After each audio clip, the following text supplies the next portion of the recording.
Hello, my name is Isabel Galiano, and I am looking forward to talking to you about nutrition and cancer. I am a nutrition health coach. I am also a certified functional medicine practitioner, and I am the co-founder of thecancercoach.org, where me and my team have been supporting hundreds of cancer patients all over the world. Now, when I talk about nutrition, I always like to start by saying that we should not view nutrition as a replacement for medical treatment or as a cure for cancer, but rather as a support.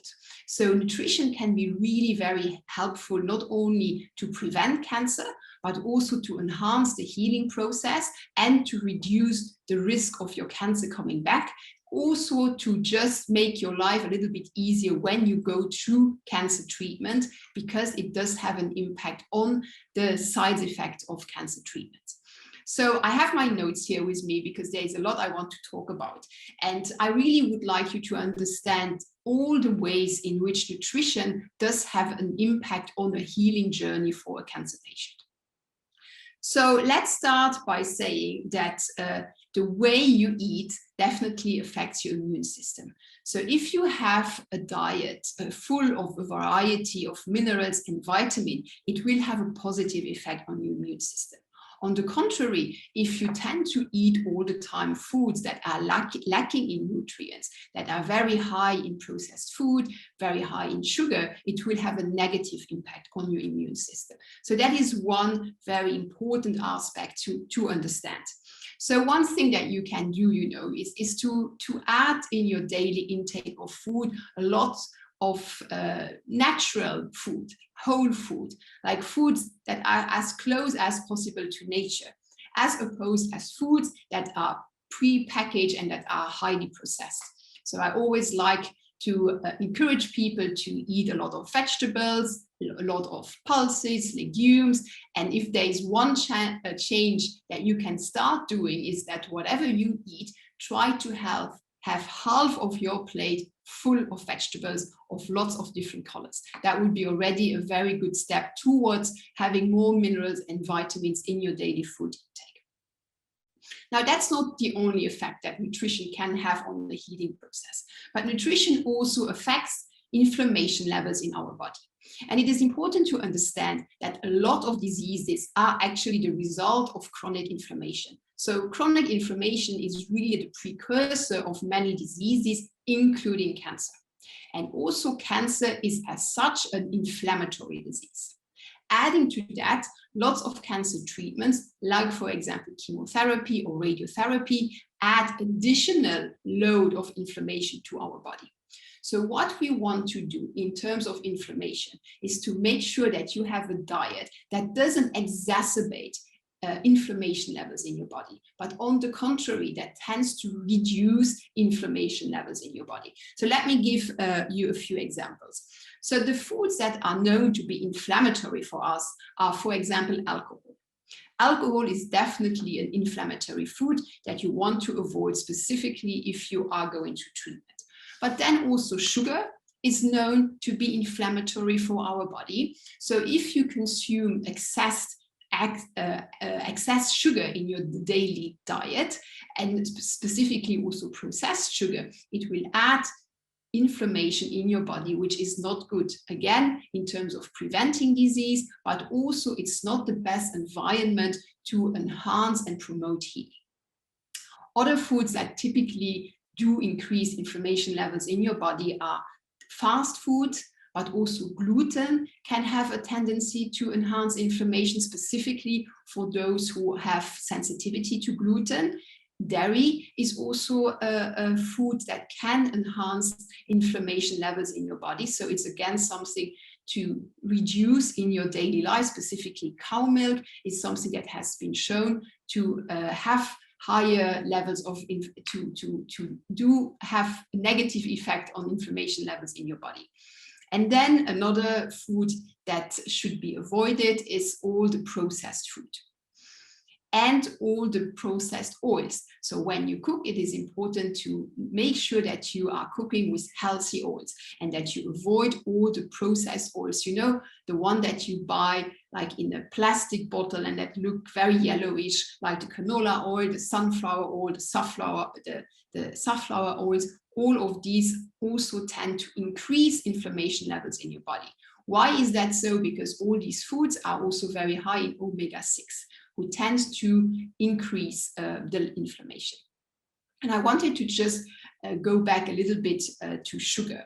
So we do know that a diet with a high content in sugar creates inflammation in the body, which can lead to chronic inflammation. And I just wanted to quickly state a systematic review from 2018 that has reported that consuming more dietary sugar, especially from sugary drinks, like all the sodas, for example, is associated with chronic inflammation. And we do know that chronic inflammation not only can cause damages to our tissues, but also to our DNA. And we do know that damage on the DNA can lead to cancer. And there is another study that I'd like to mention that is linking chronic inflammation to higher levels of breast cancer recurrence. So again, when I talk about food, it is also in terms of healing, but also in terms of putting the best chances to your side to reduce the risk of your cancer coming back. And then let me talk a little bit about the foods that are known to prevent inflammation.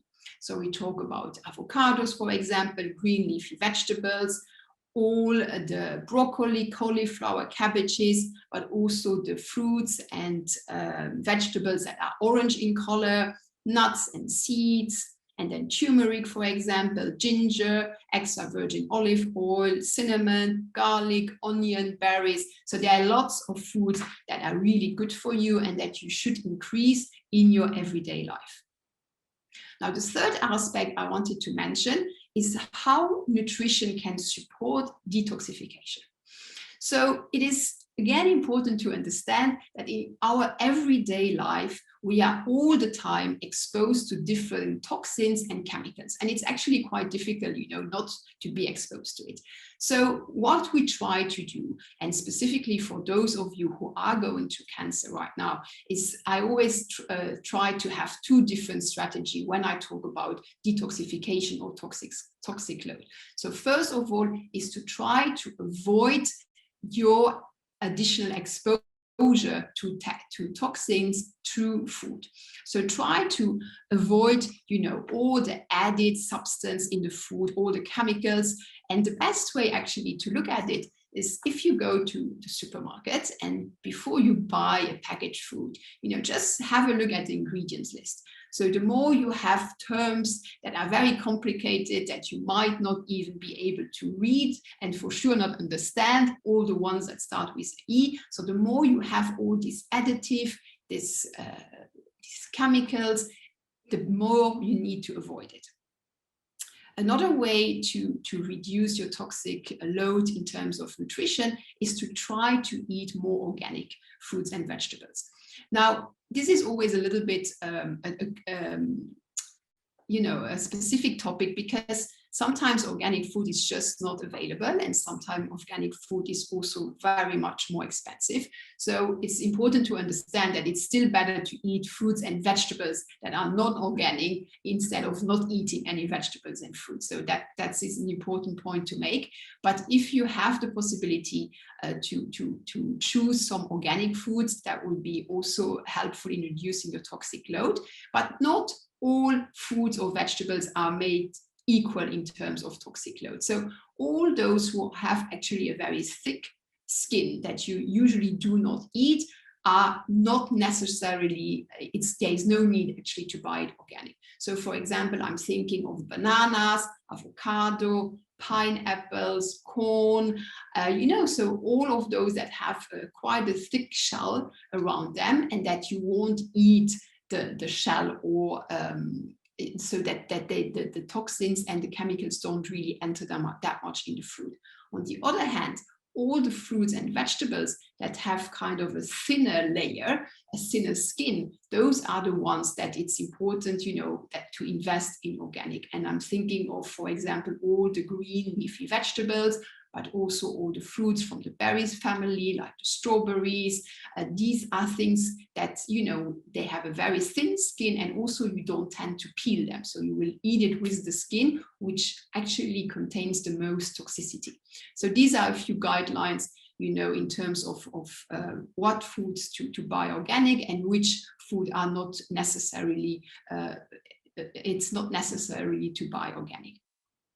And then the second strategy in terms of toxic load is to make sure that you have everyday food that will enhance your natural ability to detoxify. Because our body is a very, very intelligent machine. So of course, all our organs, all our digestive system is there, to eliminate what our body doesn't need. But sometimes our bodies are not that efficient. Some people are, because of genetic issues, not so efficient at detoxifying, but also if you're going to treatment, your ability to detoxify might be impaired. So it's important to add foods that will help the process of detoxification. First of all, drink plenty of water. So that's a very easy thing that you can start to implement. So we should all drink a lot of clean, ideally filtered water, which will help again with the detoxification process. But there are other foods that are known to help in detoxification. For example, all the cruciferous vegetables, like for example, the broccoli, the cabbages, the cauliflower, kale, Brussels sprouts. These are all known to enhance detoxification, but also artichokes, asparagus, lemons, certain herbs, and some seaweeds. Another important food that is important for detoxification are all those that are high in fiber. And this will also help you to have a regular bowel movement. Because how do we detoxify? We detoxify through our lung, we detoxify through our pores, through the sweat, but we also, of course, detoxify through the urine and when we pass motion. So it's really important that you have a nutrition that will allow a daily bowel movement. And I can't insist enough on that, because being constipated is really something that you want to avoid. And unfortunately, very often cancer patients that go to treatment really have troubles having a bowel movement and do suffer from constipation. So try to adapt your diet, eat more foods, with high levels of fibers that will help you pass motion better. So that's another, and a few examples that I can give. It's again, like for example, apples, strawberries, and beans, and peas, and lentils. And of course, when we talk about nutrition, ideally it should be as individualized as possible. And sometimes when you go through cancer, depending what surgery you had, or depending what stage you are in, or what type of cancer you have, some foods are not that convenient to you. So of course, it's always important to individualize it as much as possible. So the next point I wanted to make is about how nutrition can help you regulate your blood sugar levels. So we should all know by now that excessive sugar is not good for our overall health. I mean, there are plenty of studies that have shown that having high blood sugar levels will elevate our risk of developing cardiovascular disease, fatty liver, unhealthy gut, but also diabetes and obesity. And what is very important to understand is that diabetes and obesity are actually risk factors for cancer. So if you are, having a diet that is very high, specifically in processed and added sugar, your risk of diabetes goes higher, your risk of obesity goes higher, and with that also your risk of at least 13 different cancers. So it is important to understand, that we need to be very careful with our sugar consumption. And sugar is so sneaky because it's somehow everywhere. We don't really realize it. There are so many foods, particularly those that are packaged, that we think are healthy, for example, a tomato soup or ketchup or dressing for a salad.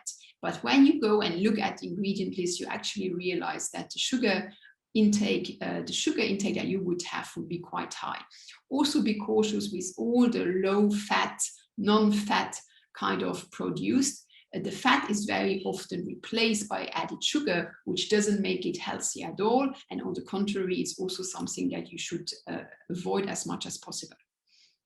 So I wanted again to emphasize, how important and how clear the link is between diabetes and several risks of cancer. And I'm talking specifically about pancreatic cancer, endometrial cancer, breast cancer, and colon cancer, for example.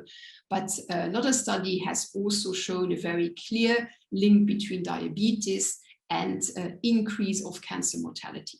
So another reason to make sure you keep your sugar intake under control, and also don't forget that it does have also an impact on your insulin consumption. And again, when your body is producing too much of insulin, it's also not the ideal environment if you have cancer, because insulin actually is a growth factor. So this also leads me to the next point. And I think that's something that we don't say often enough, is how much obesity is actually increases our risk to develop cancer. And there are now recent studies who have shown that actually obesity and diabetes is overtaking smoking as the #1 risk factor for preventive cancers. So it's something to really take into consideration. And then I also wanted to give you a few tips, on how to help balance your blood sugar levels. So first of all is to make sure that you increase your fiber intakes. So try to eat foods that have lots of fiber in it, but also make sure that you have enough protein in your diet. So it should actually be for every single meal that you eat, you should have an amount of protein. And this is specifically important if you are going to treatment, if your body is in healing mode or in recovery mode, because every single cell in our body does need protein. So make sure that you have enough protein with every meal, and go also for the cleaner sources of protein. Some other tips, to make sure you balance out your blood sugar levels is to make sure that you have enough omega-3 rich food in your diet, like for example, chia seeds, flax seeds, avocado, walnuts, but also, for example, for those who do eat animal foods, all the fatty fish like sardines, anchovies, and salmon. And then try to eliminate all the trans fats that are mainly found in junk food and processed food. And then it's also important to move a lot, because of course it's not only nutrition that has an impact on your sugar levels, but also exercise. So apart from nutrition, also make sure that you exercise regularly and that you move on a daily basis, and you avoid to be too sedentary. So as I said previously, food can also be a very important aspect in promoting a healthy weight. And this is important in both ways. I just talked now about how important it is to try to avoid being overweight, but also when you go into cancer, some people really tend to lose their appetite and tend to lose a lot of weight. So it is important also to have a diet plan, that gives you the right nutrition, that helps you keeping up with your weight and making sure that you don't lose too much weight when you go to treatment. The next point I wanted to make is nutrition in terms of healthy microbiome. So we know now, and more studies come out, how important our microbiome is for our general health, and also particularly for our immune system. So the way we eat, again, has really a big impact on our microbiome, on the health of our digestive system. And don't forget that more than 70% of our immune system actually resides inside our gut. So a healthy gut means a healthier immune system. And again, the food that we eat really have a very important impact on all these bacteria that live in our gut. And it's important to have the right balance. We want to have food that enhance good bacteria and that don't promote the bad bacteria in our gut. So again, the typical foods that will enhance, the rather bad bacteria are, again, the sugars in your diet, the processed foods, and the ones that would help you to cultivate the good and healthy bacteria in your diet are the foods very rich in fiber. And also remember to always have a big variety in your food. So sometimes I see clients that are very concentrated in one particular food, and they would say to me, for example, oh, I have broccoli every day, so I have to be healthy because I have broccoli every single day. And although that's great, but it's also very important to have a lot of variety in your diet, because actually every good bacteria feeds on different foods. So it's important to have a big variety in our diet. And I really always encourage everybody to have a big variety of plant-based food in your diet and eat all the colors of the rainbow.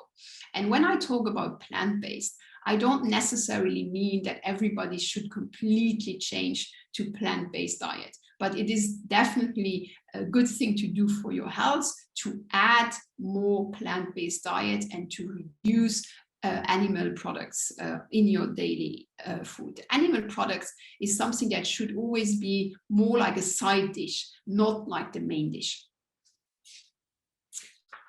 So the next point that I wanted to make is that it's not only about what we eat, but it's also about how we eat. And, we have become very lazy sometimes around food, and we don't really make an effort to cook properly. We don't make an effort to sit down when we eat. We often just eat on the go. We just take 5 minutes around mealtime, and these also affects your health. So it's really important to set some rules around your meal times. Make sure that, for example, you sit down when you eat. Make sure that you take the time to eat, that you chew your food enough, and that will also help your system to digest better. Remember, it's not only about the nutrient that you eat, it's about the nutrient that your body is able to use. So if you take time, to eat slowly, to chew properly, the saliva will be having a role in starting the digestive process already, and it will help your body, to be much more able to absorb all the nutrients that you are eating. And again, when you eat, in constant, stressed and always in a rush, your stomach is just not that able to digest properly. So there are again more problems of bloating, of digestive issues, and also problems of inflammation. So always remember that it's not only what you eat, it's also how you eat. And the next topic would be how you cook. So it's also important to look at the cooking methods that you are using, and also what you use every day when you cook. So I would say that the most important role in terms of cooking is to try to not overcook your food.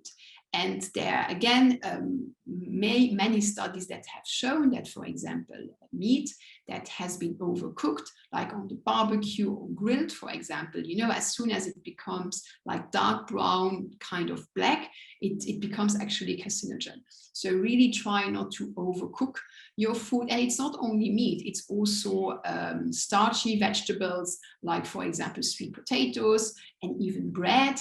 When you toast them until they are black, this becomes a carcinogen substance. So that's also something that you should be aware of. Overcooking your food also tends to take out a lot of nutrients of your food. So if you are boiling, for example, beautiful vegetables that are organic, but you overcook them, unfortunately, a lot of the nutrients will be remaining in the water, and you will not have the maximum benefits of it. So pay also attention to that. And then I wanted to also talk about snacking. So that's another habit that we tend to have. And a lot of people that I see in my daily praxis, they snack all day long. So we kind of went away from these habits of having 3 meals a day, but on the contrary, we kind of eat all the time when we watch TV, when we are in the movies, when we are in the car. And that's also really a very bad habit, because it doesn't allow our digestive system to just rest and to just regenerate. And what happens is that our body is all the time busy digesting food and can't allow enough resources in terms of healing and also in terms of immune system. So make also sure, that you give your digestive system a break throughout the day, that you are not constantly eating. And another good tip is to make sure that you have early dinner and that you go to bed, with your digestion done, and you will sleep much better. So I just wanted to end this presentation by a few lists of foods that are the main ones that I would avoid, specifically if you are going through cancer right now. So the first one would definitely be alcohol. As I mentioned before, alcohol is not only very high in sugar, not only causes inflammation, but it has actually been declared as a human carcinogen by the National Toxicology Program run by the USA Department of Health and Human Services. So it's something that we take often very lightly, but actually it has been shown that the more alcohol you drink, the higher your risk of many cancers. And I really want to stress that you should absolutely avoid to have alcohol when you are going through treatment, because of all the interaction it can have with your treatments. And then the second on my list would definitely be processed meats. So again, the World Health Organization has declared that processed meat is a human carcinogen group 1, so the same levels than asbestos or smoking, for example. And there is a study that has shown that only by increasing a little bit of processed food every day, like eating 1 hot dog every day, increases your risk of cancer considerably. So another thing that needs to be taken seriously. And then processed food in general should be avoided. So again, if you can, stay away as much as you can from all the processed packaged food with a long list of ingredients. That would be good. As I mentioned before, be aware of the oils that you use. Why is that so important? Because you use it constantly every day.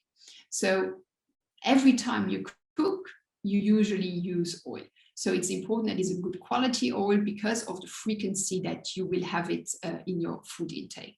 So try to go for the extra virgin ones and avoid all the artificial oils. The other point I wanted to make is try to avoid the added sugar and the artificial sweetness. Often we think that artificial sweeteners are a good thing, to add to our diet, but often it's not the case at all. And some of them have also been shown to be carcinogenic. And then I just wanted to finish also by being mindful of all the foods that are labeled healthy food. So not because it does say healthy, I mean, marketing is very smart and intelligent. It doesn't mean necessarily that because it says healthy, natural, non-animal food or whatever, it doesn't necessarily mean that it's healthy. So be responsible and read the labels so you know exactly what is coming into your body. So I hope this was helpful and it gave you some guidelines, you know, how to enhance your nutrition and help you during your healing process, and also help you in terms of reducing the risk of your cancer coming back. Thank you very much.